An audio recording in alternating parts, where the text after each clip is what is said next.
বাংলাদেশের ছাত্র আন্দোলনের পর এবার ভারতে ত্বরান্বিত হচ্ছে দেশটির ছাত্র জনতার আন্দোলন। শিক্ষার্থীদের পাশাপাশি আন্দোলনে যোগ দিয়েছেন নানা শ্রেণী পেশার মানুষ। মূলত পশ্চিমবঙ্গে এক নারী মেডিকেল শিক্ষার্থীকে ধর্ষণ ও হত্যার ইস্যুতে উত্তাল হয় রাজপথ। চিকিৎসকদের নিরাপত্তায় কেন্দ্রীয় আইন তৈরির দাবি বিক্ষোভকারীদের।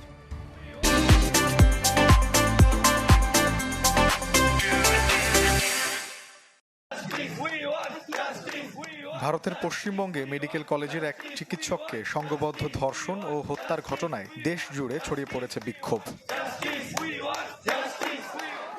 কলকাতা সহ কয়েক রাজ্যে বুধবার রাত থেকেই পদযাত্রার ঘোষণা দেন কয়েক হাজার বিক্ষোভকারী শিক্ষার্থী। বিভিন্ন অঞ্চলে কর্মবিরতি পালন করছেন স্থানীয় স্বাস্থ্যকর্মীরা। চিকিৎসকদের নিরাপত্তায় কেন্দ্রীয় আইন তৈরির দাবি জানান তারা। আমাদের কোনো মেয়ে কোনোভাবে যেন আর ভলিউটেড না হয়, সেটার জন্যই আমরা এটা করছি। আরজি করে ধর্ষণ কাণ্ডে যেই ছেলেটা গ্রেপ্তার হয়েছে সে তো এখানে পশ্চিমবঙ্গ পুলিশের সাথে যুক্ত। আন্দোলনে একত্রতা জানিয়েছেন বিচারপতিরাও। রাজপথে নেমেছেন সাহিত্যিক, অভিনেতা, বুদ্ধিজীবী সহ বিশিষ্টজনরা।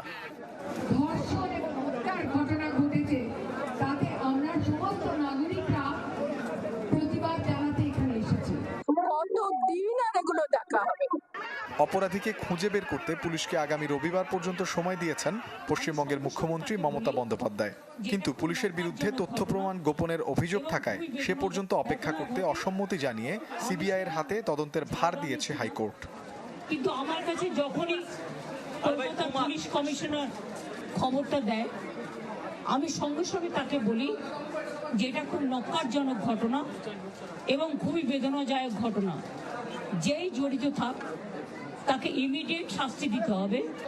গেল শুক্রবার আরজিকর মেডিকেল কলেজের এক চিকিৎসককে সংঘবদ্ধ ধর্ষণের পর হত্যা করা হয়। নিহত শিক্ষার্থী মৌমিতা দেবনাথের লাশ উদ্ধারের পর থেকে পুলিশ ও সরকারের পক্ষ থেকে বিবৃতি শুনে ক্ষোভে ফেটে পড়েন শিক্ষার্থীরা। এরপরই শুরু হয় বিক্ষোভ। আন্দোলনকারীদের দাবি, অভিযুক্তরা ক্ষমতাবান হওয়ায় শুরু থেকেই প্রমাণ লোপাটের চেষ্টা করছে Paschimbanga police. Desk report, channel 24।